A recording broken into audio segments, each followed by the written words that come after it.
اقتدار اگر جواب دہی سے خالی ہو تو فساد پیدا کرتا ہے، اور جواب دہی اگر احترام سے خالی ہو تو انتشار پیدا کرتی ہے۔ رسول اللہ صلی اللہ علیہ وآلہ وسلم نے دونوں کے درمیان توازن قائم کیا شہری مکالمے کے ذریعے۔ یہ ایک بڑا گہرا کال ہے نا؟ ایک ایسے نظام کی بات ہو رہی ہے جہاں عوام کی آواز صرف سنی نہیں جاتی بلکہ وہ قیادت کی سمت طے کرنے میں مددگار ہوتی ہے۔ بالکل، اور یہ کوئی خیالی پلاؤ نہیں تھا۔ تاریخ ہمیں بتاتی ہے کہ یہ ایک جیتا جاگتا ماڈل تھا، ایک ایسا معاشرتی نظام جہاں طاقت اور اختیار، آپ کہہ لیں، عوام اور قیادت کے بیچ مسلسل بات چیت اور ایک دوسرے کے لیے عزت کے ذریعے متوازن رہتے تھے۔ تو آج کے اس تجزیے میں خوش آمدید۔ پچھلی بار ہم ظہیر احمد میر کی کتاب اسلامی فقہ، شہری مکالمہ اور قیادت کی نگرانی کے مقدمات 86 سے 95 پر بات کر رہے تھے۔ جی، جس میں ہم نے آزادی اظہار اور تعمیری تنقید کے اصولوں کو دیکھا تھا۔ ہاں، اور یہ سمجھنے کی کوشش کی تھی کہ سچ بولنے کا حق اور ذمہ داری یہ دونوں کیسے جڑے ہوئے ہیں۔ جی ہاں، اور وہ گفتگو آج کے موضوع کے لیے ایک اچھی تمہید بن گئی ہے۔ آج ہم اسی سلسلے کو آگے بڑھائیں گے اور مقدمہ 96 سے 100 کا جائزہ لیں گی۔ مقصد یہ سمجھنا ہے کہ اسلامی فقہ نے شہری مکالمے اور قیادت کی نگرانی کے لیے کیا ٹھوس عملی بنیادیں فراہم کی۔ یعنی آج ہم یہ کھوج لگائیں گے کہ وہ کون سے اصول تھے، وہ کون سے طریقے تھے جنہوں نے عوام کی آواز کو محض آپ کہہ لیں ایک شور بننے سے بچایا اور قیادت کے لیے رہنمائی کا ذریعہ بنایا۔ تو آئیے شروع کرتے ہیں۔ پہلا نقطہ مقدمہ نمبر 96 ہے مشاورت کے بارے میں، کہ مشاورت جو ہے وہ قیادت کا فرض ہے۔ اچھا، فرض مطلب یہ صرف ایک اچھی بات یا نصیحت نہیں تھی؟ نہیں، بالکل نہیں۔ اسے صرف ایک اخلاقی نصیحت نہیں سمجھا گیا بلکہ ایک طرح سے قیادت کی ذمہ داری، ایک لازمی جزو قرار دیا گیا۔ یعنی یہ کر لیں تو اچھا ہے والی بات نہیں تھی بلکہ نظام کا حصہ تھا۔ درست، اسے آپ ایک آئینی نوعیت کا فریضہ کہہ سکتی ہیں۔ اس کی گہرائی یہ ہے کہ یہ اصول قیادت کو عوام کی سوچ، ان کی اجتماعی دانش اس سے جوڑتا ہے۔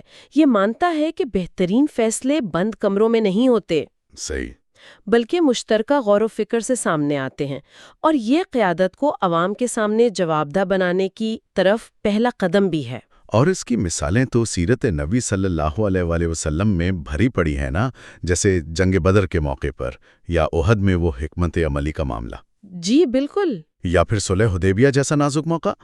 ہر جگہ آپ صلی اللہ علیہ وآلہ وسلم نے صحابہ سے کھل کر مشورہ کیا، یہ نہیں کہ بس حکم دے دیا۔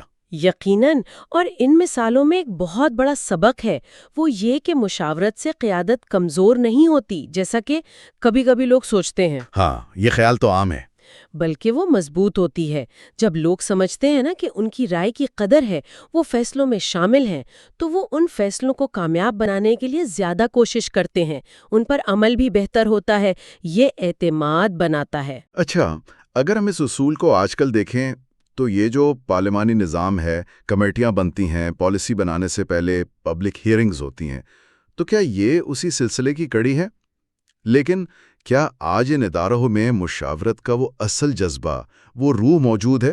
مطلب واقعی بہترین رائے کی تلاش؟ دیکھیں، یہ بڑا اہم سوال ہے۔ ادارے تو بدل گئے ہیں، طریقے بھی رسمی ہو گئے ہیں، کبھی کبھی تو لگتا ہے کہ مشاورت بس ایک قانونی ضرورت پوری کرنے کے لیے ہوتی ہے۔ جی، لیکن بنیادی اصول آج بھی اتنا ہی اہم ہے۔ جو قیادت اپنے لوگوں کی سنتی ہے، ان کی دانش سے فائدہ اٹھاتی ہے، وہی زیادہ مؤثر اور پائیدار ہوتی ہے۔ فرق شاید نیت کا ہے اور عمل میں کتنی سنجیدگی ہے اس کا ہے۔ یہ بات تو غور طلب ہے۔ اچھا، تو مشاورت تو ہوگی قیادت کا فرض، اس کے بعد پھر شہری کا کیا کردار ہے؟ اگر قیادت مشورہ لے گی تو شہری کے پاس بھی تو کچھ ہونا چاہیے نا۔ یہ ہمیں مقدمہ نمبر 97 کی طرف لاتا ہے، شہریوں کا حق کے سوال سے پوچھے، وضاحت مانگے، لیکن ایک دائرے میں رہ کر۔ دائرہ مطلب احترام اور تہذیب کا دائرہ۔ مقصد یہ نہیں تھا کہ خواہ تنقید کی جائے یا کوئی انتشار پھیلایا جائے، بلکہ معاملات میں شفافیت لانا، چیزوں کو بہتر سمجھنا تھا۔ اچھا، اور اس کی بھی کوئی مثال ہے؟ وہ بدر والا واقعہ شاید اسی ضمن میں آتا ہے۔ بالکل، وہ بہترین مثال ہے۔ جب جنگ بدر کے لیے آپ صلی اللہ علیہ وسلم نے ایک جگہ پڑاؤ ڈالا تو ایک صحابی تھے حباب بن منذر رضی اللہ تعالیٰ عنہ، وہ آگے آئے۔ جی۔ انہوں نے بڑے ادب سے پوچھا، یا رسول اللہ، یہ جگہ آپ نے اللہ کے حکم سے یعنی وحی سے منتخب کی ہے یا یہ آپ کی اپنی جنگی حکمت عملی اور رائے ہے؟ دیکھیں، سوال میں تجسس تھا، کوئی چیلنج کرنے کا انداز نہیں تھا۔ اور جب انہیں پتہ چلا کہ یہ وہی نہیں بلکہ آپ صلی اللہ علیہ وآلہ وسلم کی اپنی رائے ہے؟ تو انہوں نے فوراً اپنی تجویز پیش کی، یہ نہیں کہا کہ آپ غلط ہیں، بلکہ کہا کہ جنگی لحاظ سے شاید یہ جگہ اتنی مناسب نہیں، اور ایک دوسری جگہ تجویز کی جو پانی کے قریب تھی اور دشمن کے مقابلے میں بہتر پوزیشن تھی۔ اور کمال تو یہ ہے کہ آپ صلی اللہ علیہ وسلم نے نہ صرف ان کی بات سنی، جی ہاں، بلکہ ان کی دلیل کو سمجھا اور فوراً اپنی رائے بدل لی، لشکر کو نئی جگہ منتقل ہونے کا حکم دے دیا۔ یہ تو غیر معمولی بات ہے۔ اس سے تو یہی لگتا ہے کہ قیادت کا مطلب ضد یا انا نہیں بلکہ بہترین حل کی تلاش تھا۔ ایک عام شہری کی بات نہ صرف سنی گئی بلکہ فوراً مانی بھی گئی۔ یقیناً، اور اس سے سبق کیا ملتا ہے؟ یہی کہ احترام کے دائرے میں کیا گیا سوال نظام کو مضبوط کرتا ہے، کمزور نہیں۔ اور قیادت کی طرف سے بھی یہ پیغام تھا کہ وہ سوالات کا خیر مقدم کرتے ہیں اگر وہ تعمیری ہوں۔ آج کل کے دور میں اگر دیکھیں تو یہ جو پبلک انکوائریز ہوتی ہیں یا میڈیا کا کردار ہے، عدالتی نظر ثانی، یہ سب اسی حق کی جدید شکلیں لگتی ہیں، ہے نا؟ جی، آپ کہہ سکتی ہیں کہ اسی بنیادی حق کی عکاسی کرتی ہیں کہ قیادت کے کاموں پر سوال اٹھایا جا سکے، وضاحت مانگی جا سکے۔ فرق شاید یہ ہے کہ آج یہ عمل زیادہ ادارہ جاتی، زیادہ فارملائزڈ ہے، جبکہ اس وقت یہ زیادہ براہ راست تھا، ذاتی سطح پر تھا۔ صحیح۔ تو مشاورت ہو گئی، سوال کا حق بھی مل گیا، یہ دونوں چیزیں مل کر تو پھر جواب دہی کی طرف لے جاتی ہیں نا؟ بالکل۔ اور یہی ہمارے اگلے مقدمے نمبر 98 کا موضوع ہے، عوامی جواب دہی کا نظام۔ جی، اور یہ نقطہ اسلامی طرز حکمرانی کی روح ہے۔ جواب دہی کوئی ایسی چیز نہیں تھی جو صرف الیکشن کے دن یاد آئے یا کوئی بحران آ جائے تو نہیں، یہ ایک مستقل کیفیت تھی۔ قیادت اپنے ہر کام، ہر فیصلے کے لیے اللہ کے سامنے تو جوابدہ تھی ہی، عوام کے سامنے بھی تھی۔ اپنی زندگی کے آخری دنوں میں دیا تھا، جب آپ صلی اللہ علیہ وآلہ وسلم نے بھرے مجمع میں کہا تھا، لوگوں، اگر میری طرف سے کسی کی جان، مال یا آبرو پر کوئی زیادتی ہوئی ہو تو میں حاضر ہوں، وہ مجھ سے بدلہ لے لے، جس کا میرے ذمے کوئی حق ہو وہ آج مجھ سے وصول کر لے۔ یہ الفاظ آج بھی رونگٹے کھڑے کر دیتے ہیں۔ بے شک، اور اس اعلان کے بعد جو ہوا وہ اس جواب دہی کی گہرائی کو اور بھی واضح کرتا ہے۔ ایک شخص کھڑا ہوا، ہاں، جس نے کہا کہ ایک بار آپ صلی اللہ علیہ وآلہ وسلم کی چھڑی اسے لگی تھی۔ جی، کہا کہ غیر ارادی طور پر لگی تھی لیکن تکلیف ہوئی تھی اور وہ بدلہ چاہتا ہے۔ اور آپ صلی اللہ علیہ وآلہ وسلم نے فوراً اپنی پشت مبارک پیش کر دی کہ وہ قصاص لے لے۔ یہ تو ناقابل یقین ہے۔ بالکل، اگرچہ اس شخص کا ارادہ بدلہ لینا نہیں تھا، وہ تو آپ صلی اللہ علیہ وآلہ وسلم کے جسم مبارک کو چومنا چاہتا تھا، لیکن قیادت کا خود کو اس سطح پر جواب دہی کے لیے پیش کرنا، ایک معمولی تکلیف کے بدلے کے لیے بھی تیار ہو جانا، یہ انتہا ہے۔ اس سے پتہ چلتا ہے کہ جواب دہی کا یہ تصور کتنا ذاتی تھا، کتنا گہرا تھا، صرف مالی معاملات یا انتظامی ناکامیوں تک محدود نہیں تھا۔ یقیناً، اور سبق یہ ہے کہ حکمرانی کو اصل اخلاقی جواز، اصل طاقت تبھی ملتی ہے جب حکمران خود کو قانون اور عوام کے سامنے جوابدہ سمجھیں۔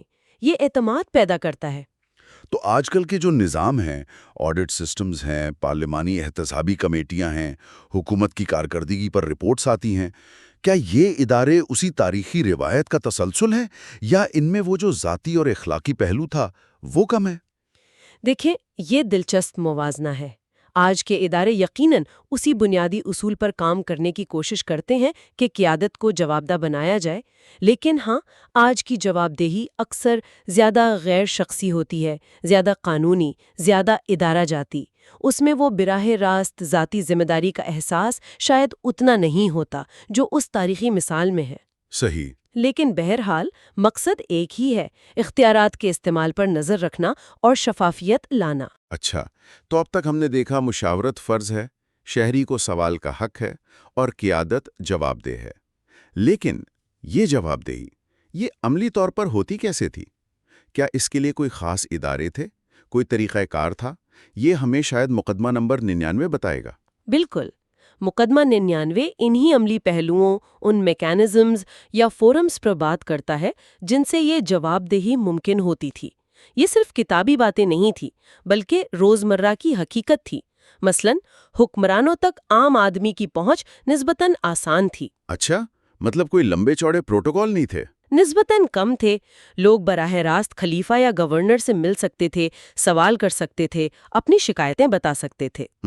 پھر ایک اہم ادارہ تھا حسبہ کا۔ اگرچہ اس کا بنیادی کام تو مارکیٹ کو دیکھنا، ناپ توڑ چیک کرنا، عوامی اخلاق کا خیال رکھنا تھا۔ ہاں، وہ تو سنا ہے۔ لیکن یہ ادارہ اکثر حکومتی اہلکاروں کے رویے پر بھی نظر رکھتا تھا اور ان سے پوچھ گچھ بھی کرتا تھا۔ ایک طرح سے آپ اسے عوامی محتسب یا آج کل کا اومبیڈسمن کہہ سکتی ہیں۔ اچھا، یہ تو بڑی دلچسپ بات ہے۔ یعنی ایک ایسا سسٹم تھا جو نہ صرف مسئلہ ہونے کے بعد ایکشن لیتا تھا بلکہ پہلے سے نگرانی بھی کرتا تھا۔ یہ آج کل کے نظاموں سے تو کچھ مختلف لگتا ہے، جہاں احتساب اکثر کسی بڑے اسکینڈل کے بعد ہی جاگتا ہے۔ جی، یہ اہم نکتہ ہے۔ اس نظام میں جواب دہی زیادہ مسلسل تھی، روزمرہ زندگی کا حصہ تھی، فیصلے اور ان کے اثرات لوگوں کے سامنے ہوتے تھے اور ان پر فوراً بات کرنے یا سوال کرنے کا موقع رہتا تھا۔ اس سے قیادت پر آپ کہہ لیں ایک مثبت دباؤ رہتا تھا کہ وہ ذمہ داری سے کام کرے۔ یہ سب کچھ مشاورت، سوال جواب دہی اور اس کے عملی طریقے، یہ سب ایک بڑے نازک توازن پر کھڑے نظر آتے ہیں، کیونکہ اگر شہری مکالمہ احترام سے خالی ہو، جیسا آپ نے شروع میں کہا، تو پھر انتشار پھیل سکتا ہے۔ تو کیا آخری مقدمہ نمبر 100 اسی توازن پر بات کرتا ہے؟ یعنی اس مکالمے کی کوئی اخلاقیات، کوئی حدود تھیں؟ یقیناً، مقدمہ 100 بالکل اسی نازک توازن کو برقرار رکھنے کے اصولوں پر روشنی ڈالتا ہے۔ شہری مکالمے اور تنقید کا حق بے لگام نہیں تھا، اس کے ساتھ ذمہ داریاں بھی تھیں۔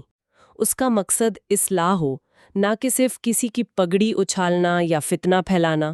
یعنی سچ بولنے کے ساتھ ساتھ سلیقے سے بولنے کی بھی شرط تھی۔ بالکل، بات ٹھوس شواہد پر مبنی ہو، سنی سنائی باتوں یا بدگمانیوں پر نہیں۔ قیادت پر تنقید کرتے ہوئے بھی ان کے عہدے کا لحاظ رکھنے کی بات کی گئی۔ اختلاف رائے کو ذاتی دشمنی نہ بنایا جائے۔ یہ وہی احترام والا عنصر ہے جو مقدمہ 97 سوال کا حق میں بھی تھا نا؟ جی جی۔ یہ دو طرفہ احترام تھا۔ قیادت عوام کی سنے اور عوام احترام سے اپنی بات کہیں۔ یہ توازن قائم رکھنا آج کل کی جو پولرائز دنیا ہے، جہاں ہر کوئی اپنی بات پر اڑا ہے، وہاں تو شاید یہ سب سے بڑا چیلنج ہے۔ تنقید فوراً الزام بن جاتی ہے اور مکالمہ بس بحث برائے بحث۔ چیلنج تو ہے، اس میں کوئی شک نہیں، لیکن یہ اصول ہمیں یاد دلاتے ہیں کہ ایک صحت مند معاشرے کے لیے یہ توازن کتنا ضروری ہے۔ آزادی اور ذمہ داری، حق اور احترام یہ ساتھ ساتھ چلتے ہیں۔ مؤثر نگرانی اور تعمیری مکالمے کے بغیر قیادت بھٹک سکتی ہے اور احترام کے بغیر مکالمہ بے معنی ہو جاتا ہے۔ تو اگر ہم ان پانچوں مقدمات 96 سے 100 تک کا خلاصہ کریں تو ہمارے سامنے ایک پورا نظام آ جاتا ہے شہری مکالمے اور قیادت کی نگرانی کا۔ تو اگر ہم ان پانچوں مقدمات 96 سے 100 تک کا خلاصہ کریں تو ہمارے سامنے ایک پورا نظام آ جاتا ہے شہری مکالمے اور قیادت کی نگرانی کا۔ پہلا مشاورت، جو قیادت کا فرض ہے۔ جی، دوسرا سوال کا حق، جو شہری کا بنیادی حق ہے لیکن ادب کے ساتھ۔ بالکل۔ تیسرا جواب دہی، جو قیادت کی ذاتی اور عوامی ذمہ داری ہے۔ چوتھا اس کا عملی نفاذ، یعنی آسان رسائی اور نگرانی کے طریقے۔ صحیح۔ اور پانچواں مکالمے کی اخلاقیات، یعنی تنقید میں تعمیر اور احترام کا توازن۔ بالکل درست۔ اور ان سب کو جو چیز آپس میں جوڑتی ہے وہ ہے باہمی احترام اور ایک مشترکہ مقصد کا احساس۔ یہ ایک ایسا تصور ہے جہاں قیادت اور عوام مل کر معاشرے کو بہتر بنانے کے لیے کام کرتے ہیں، ایک دوسرے کے مخالف بن کر نہیں۔ یہ احترام پر مبنی مکالمہ ہی اس نظام کی جان تھا۔ واقعی یہ ایک بہت جامع تصویر بنتی ہے۔ اس ساری گفتگو سے یہ بات تو بہت واضح ہو جاتی ہے کہ قیادت اور عوام کا رشتہ کوئی یک طرفہ معاملہ نہیں، بلکہ ایک دو طرفہ سڑک ہے جس میں دونوں کے حقوق بھی ہیں اور ذمہ داریاں بھی۔ اور یہ اصول آج بھی ہمارے لیے بہت کارآمد ہو سکتے ہیں اگر ہم ان کی اصل روح کو سمجھیں اور اپنے زمانے کے حالات کے مطابق انہیں اپنانے کی کوشش کریں۔ اسی نقطے پر میرے ذہن میں ایک سوال آ رہا ہے جسے ہم اپنے سامعین کے لیے چھوڑ جاتے ہیں، وہ یہ کہ یہ جو تاریخی اصول ہیں، مشاورت، سوال کا حق، جواب دہی اور مکالمے کی اخلاقیات، انہیں آج کی اس پیچیدہ، تیز رفتار اور اکثر بٹی ہوئی دنیا میں مؤثر طریقے سے کیسے زندہ رکھا جا سکتا ہے۔ وہ کون سا نازک توازن ہے جو ہمیں احترام اور تنقید کے درمیان قائم کرنا ہوگا تاکہ شہری مکالمہ بامانی رہے، معاشرے کو جوڑے توڑے نہیں۔ یہ واقعی گہرا سوال ہے اور اس کا جواب شاید کسی ایک فارمولے میں نہیں بلکہ مسلسل کوشش اور مکالمے میں ہی ہے۔ بنیادی اصول تو وہی رہیں گے، شفافیت، ذمہ داری اور سب سے بڑھ کر مطلب یہ کہ غلطی کی نشاندہی ایسے ہو کہ کسی کی عزت نفس کو ٹھیس نہ لگے۔ سننے میں تو بہت اچھا لگتا ہے۔ جی، یہ صرف سننے میں ہی اچھا نہیں، یہ اسلامی معاشرت اور حکمرانی کی ایک اہم بنیاد ہے۔ اس میں گہری ہمدردی اور حکمت ہے۔ اچھا؟ جی، ماخذ میں نبی کریم صلی اللہ علیہ وآلہ وسلم کی زندگی سے ایک بہت ہی پیارا واقعہ ملتا ہے۔ وہ کیا واقعہ ہے؟ ہوا یوں کہ ایک صحابی تھے جنہیں صدقات یعنی خیرات وغیرہ تقسیم کرنے کی ذمہ داری دی گئی تھی۔ ان سے تقسیم میں کچھ کہہ لیں بھول چوک ہو گئی۔ اچھا۔ اب ظاہر ہے یہ عوامی نوعیت کا معاملہ تھا، تھوڑا حساس بھی، لیکن جب یہ بات نبی کریم صلی اللہ علیہ وسلم تک پہنچی تو آپ صلی اللہ علیہ وسلم نے اصلاح تو فرمائی، مگر بہت ہی کیا کہتے ہیں دانش مندی سے۔ کیسے؟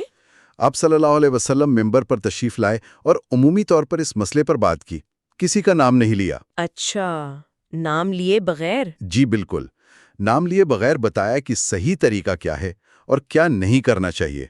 اس سے پیغام سب تک پہنچ گیا، اس صحابی کو بھی اپنی غلطی کا احساس ہو گیا ہوگا اور باقی سب کو بھی رہنمائی مل گئی۔ اصل مقصد فرد کو شرمندہ کرنا نہیں تھا بلکہ اجتماعی طور پر ایک اصول سمجھانا تھا، تعلیم دینا، ذلت دینا نہیں۔ یہ بات تو بہت گہری ہے، نام لیے بغیر عمومی انداز میں۔ اس طرح غلطی کرنے والے کو بھی سمجھ آ گئی اور دوسروں کو بھی سیکھنے کا موقع مل گیا، کسی کی عزت بھی بچ گئی۔ مگر میرا ایک سوال ہے۔ جی پوچھیں۔ کیا یہ طریقہ ہر قسم کی غلطی کے لیے ٹھیک تھا؟ مطلب اگر کوئی بڑی کوتاہی ہو یا جان بوجھ کر کچھ غلط کیا گیا ہو؟ یہ بہت اہم سوال ہے۔ دیکھیں، ہر صورتحال مختلف ہوتی ہے۔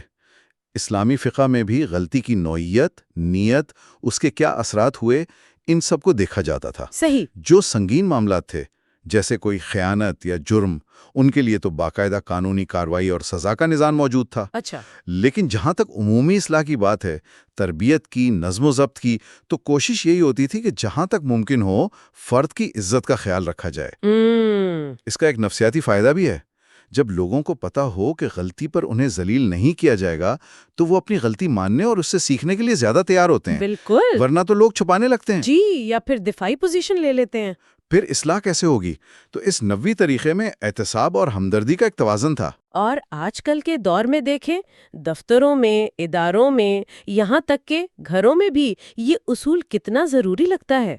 اکثر تعمیری تنقید کے نام پر سیدھا سیدھا ذات پر حملہ ہو جاتا ہے۔ بالکل ایسا ہی ہوتا ہے۔ نتیجہ یہ کہ لوگ یا تو ہمت ہار جاتے ہیں یا پھر ڈھیٹ ہو جاتے ہیں۔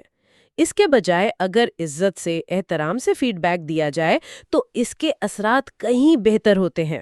یقیناً یہ صرف اس بندے کی بہتری نہیں ہوتی بلکہ پورے ماحول، پوری ٹیم کی کارکردگی بہتر ہوتی ہے۔ یہ دراصل لیڈرشپ کا، تعلقات عامہ کا ایک سنہری اصول ہے۔ صحیح۔ یہ سمجھنا کہ انسان سے غلطی ہو سکتی ہے اور اصلاح کا مقصد سزا نہیں بلکہ بہتری اور نشوونما ہے، یہ ایک پختہ اور ہمدرد معاشرے کی نشانی ہے۔ اور یہ صرف دفتروں تک نہیں۔ جی نہیں، تعلیمی اداروں میں استاد کا طالب علم سے رویہ، والدین کا بچوں کی تربیت کا انداز، سب جگہ اس کی ضرورت ہے۔ جب بنیاد احترام پر ہو تو رشتے مضبوط ہوتے ہیں اور سیکھنے کا عمل بھی مؤثر ہوتا ہے۔ یہ عزت نفس کا خیال رکھنا، یہیں سے بات نکلتی ہے اگلے نقطے کی طرف۔ اگر آپ فرد کی عزت کرتے ہیں تو آپ اس کی آواز کو بھی اہمیت دیں گے۔ جی بالکل۔ اور یہ ہمیں لاتا ہے مقدمہ نمبر 100 کی طرف، جو ہے شہری مکالمے کی ادارہ جاتی شکل۔ ماخذ یہ بتاتا ہے کہ مدینہ میں مسجد نبوی صرف نماز کی جگہ نہیں تھی، وہ ایک طرح کا عوامی مرکز تھی، کمیونٹی ہال، مشاورتی اسمبلی بھی۔ یہ بات مجھے بہت دلچسپ لگی۔ جی ہاں، اور یہ اسلامی تاریخ کا ایک شاندار پہلو ہے۔ مسجد نبوی جو آپ صلی اللہ علیہ وسلم نے مدینہ ہجرت کے فوراً بعد بنوائی، وہ صرف عبادت کے لیے نہیں تھی۔ تو اور کیا ہوتا تھا وہاں؟ وہ ریاست کا مرکز تھا۔ آپ سمجھیں کہ پارلیمنٹ بھی وہیں تھی، سیکریٹریٹ بھی، ریاستی امور پر مشاورت ہوتی تھی، فیصلے ہوتے تھے، باہر سے وفد آتے تو ان سے ملاقاتیں ہوتی۔ اچھا، اور سب سے اہم بات، وہ عام شہریوں کے لیے کھلا فورم تھا۔ کھلا فورم مطلب کوئی بھی شخص، مرد ہو یا عورت، مسلمان ہو یا غیر مسلم شہری۔ ایک منٹ، غیر مسلم شہری بھی؟ جی ہاں، غیر مسلم شہری بھی، وہ براہ راست آ کر نبی کریم صلی اللہ علیہ وآلہ وسلم یا دوسرے ذمہ داران تک اپنی شکایت، اپنی درخواست یا اپنا مشورہ پہنچا سکتا تھا، بغیر کسی روک ٹوک کے؟ جی، کوئی خاص دربان نہیں، کوئی پیچیدہ پروٹوکول نہیں، بس ایک براہ راست رسائی کا نظام تھا۔ یہ تو حیران کن بات ہے، ریاست کا سربراہ عوام کے لیے اتنا آسانی سے دستیاب تھا۔ اس کا مطلب ہے عام آدمی کی بات براہ راست سنی جاتی تھی؟ جی بالکل، اور اس کی اہمیت بہت زیادہ تھی۔ کیا اہمیت تھی؟ دیکھیں، اول تو اس سے عوام اور قیادت کے بیچ اعتماد کا ایک بہت مضبوط رشتہ بنا۔ جب لوگوں کو پتہ ہو کہ ان کی بات سنی جائے گی، ان کے مسئلے کو سنجیدگی سے لیا جائے گا، تو وہ نظام کو اپنا سمجھتے ہیں۔ صحیح بات ہے۔ دوسرا، اس سے حکومتی کاموں میں شفافیت آئی، چیزیں کھلے عام ڈسکس ہوتی تھی، تو جواب دہی کا احساس بڑھتا تھا۔ تیسرا، یہ مشاہلت کے اصول کا عملی نمونہ تھا۔ اسلام میں مشورے پر بہت زور ہے، اور مسجد نبوی اس کا مرکزی پلیٹ فارم تھی۔ اور چوتھا یہ کہ اس نے معاشرے کے سبھی طبقوں کو، خواتین کو بھی، غیر مسلم اقلیتوں کو بھی ریاستی عمل میں شامل ہونے کا موقع دیا۔ یہ شمولیت یعنی انکلوسیوٹی اس معاشرے کی ایک بڑی طاقت تھی۔ اور یہ سب کچھ ایک مسجد کے اندر ہو رہا تھا؟ اس کی کیا خاص وجہ تھی؟ کیا یہ دین اور دنیا کو جوڑنے کی علامت تھی؟ بالکل، مسجد کا انتخاب کوئی اتفاق نہیں تھا، یہ اسی بات کی علامت تھی کہ اسلام میں دین اور دنیا، عبادت اور معاشرت، روحانیت اور سیاست، یہ الگ الگ چیزیں نہیں ہیں۔ اچھا۔ مسجد معاشرے کا دل تھی، جہاں زندگی کے سبھی اہم پہلو آ کر ملتے تھے۔ اس نے حکمرانی کو ایک اخلاقی بنیاد دی، یہ یاد دلایا کہ اختیار ایک امانت ہے، اور اسے خدا اور عوام کے سامنے جواب دہی کے احساس کے ساتھ استعمال کرنا ہے۔ یہ ماڈل تو واقعی منفرد تھا۔ جی، دنیا کے کئی دوسرے نظاموں سے بہت مختلف، جہاں حکمران اکثر عوام سے دور اپنے محلوں میں بند رہتے تھے۔ آج کے دور سے اگر اس کا موازنہ کریں تو بہت سے جدید جمہوری ادارے نظر آتے ہیں۔ شہری کونسلیں ہیں، محتسب کے دفتر ہیں، پارلیمانی کمیٹیاں، عوامی سماعتیں، آن لائن پورٹل بھی ہیں۔ جی ہاں، یہ سب اسی بنیادی خیال کی عکاسی کرتے ہیں۔ خیال تو وہی ہے کہ عوام اور حکومت میں رابطہ ہو، مکالمہ ہو، لیکن ایک سوال آتا ہے ذہن میں، جی، کیا آج کے یہ رسمی ادارے اتنے ہی مؤثر ہیں، اتنی ہی قابل رسائی ہیں جتنی مسجد نبوی کی وہ غیر رسمی حیثیت تھی؟ آج کل کو ان اداروں تک پہنچنے خود ایک بڑا کام لگتا ہے۔ آپ کا سوال بالکل درست ہے۔ آج ریاستیں بہت بڑی ہیں، آبادی بہت زیادہ ہے، انتظامی ڈھانچے بہت پیچیدہ ہیں، تو ویسی غیر رسمی اور براہ راست رسائی شاید ممکن نہ ہو۔ ہاں، یہ تو ہے۔ جدید اداروں میں اکثر بیوروکریسی، سرخ فیتہ، رسمی کارروائیاں آڑے آ جاتی ہیں، لیکن بنیادی اصول آج بھی وہی ہے۔ کیا اصول؟ یہی کہ حکومتی فیصلوں کو عوام کی ضرورتوں کے مطابق رکھا جائے، شکایات دور کی جائیں، اور عوام کی شرکت یقینی بنائی جائے۔ اصل چیلنج یہ ہے کہ ان اداروں کو حقیقی معنوں میں عوام دوست کیسے بنایا جائے، شفاف اور مؤثر کیسے بنایا جائے۔ ٹیکنالوجی سے کچھ مدد ملی ہے؟ ہاں، ٹیکنالوجی نے کچھ نئے راستے کھولے ہیں، جیسے آن لائن مشاورت ہے، شکایت کے پورٹل ہیں، لیکن وہ جو انسانی رابطہ ہے، آمنے سامنے بات سننے کی اہمیت، وہ اپنی جگہ قائم ہے۔ صحیح۔ مسجد نبوی کا ماڈل ہمیں یہی یاد دلاتا ہے کہ اصل روح رسائی، شمولیت اور جواب دہی کی ہے۔ شکل وقت کے ساتھ بدل سکتی ہے، روح باقی رہنی چاہیے۔ تو اگر ہم اب تک کی گفتگو کو سمیٹیں، ہم نے اسلامی فقہ کی بنیادیں کے حوالے سے حکمرانی کے دو اہم اصول دیکھے۔ پہلا، مقدمہ 99، اصلاح عزت کے ساتھ ہو، تذلیل سے بچا جائے۔ جی۔ دوسرا، مقدمہ 100، شہری مکالمے کے لیے کھلے اور قابل رسائی ادارے ہوں، جیسے مسجد نبوی کی مثال تھی۔ بالکل۔ اور اگر ہم ان دو اصولوں کو پچھلی گفتگو والے مقدمات 96 سے 98 کے ساتھ ملا کر دیکھیں تو اسلامی طرز حکمرانی کے 5 بنیادی ستون سامنے آتے ہیں، ٹھیک ہے؟ جی، کون کون سے؟ پہلا، مشاورت قیادت کا لازمی حصہ ہے، مقدمہ 96۔ دوسرا، شہریوں کو عزت کے ساتھ سوال کرنے اور رائے دینے کا حق ہے، مقدمہ 97۔ ٹھیک۔ تیسرا، قیادت عوام کے سامنے جواب دہ ہے، مقدمہ 98۔ چوتھا؟ اصلاح کا مقصد تذلیل نہیں تعلیم ہے، مقدمہ 99۔ اور پانچواں؟ اور پانچواں، عوامی مکالمے اور رسائی کے لیے ادارے ضروری ہیں، مقدمہ 100۔ اگر ہم ان پانچوں اصولوں کو ایک ساتھ دیکھیں نا تو یہ ایک ایسے نظام حکومت کا نقشہ بناتے ہیں جو اپنی روح میں آپ کہہ سکتے ہیں غیر معمولی حد تک جمہوری، شفاف اور انصاف پر مبنی تھا۔ جمہوری، یہ لفظ استعمال کرنا ٹھیک رہے گا؟ دیکھیں، آج کی مغربی جمہوریت کے معنوں میں نہیں، لیکن عوامی رضامندی، مشاورت اور جواب دہی کے لحاظ سے اس میں جمہوری روح واضح تھی۔ یہ صرف نظریاتی باتیں نہیں تھیں، ریاست مدینہ میں ان پر عمل ہوتا تھا۔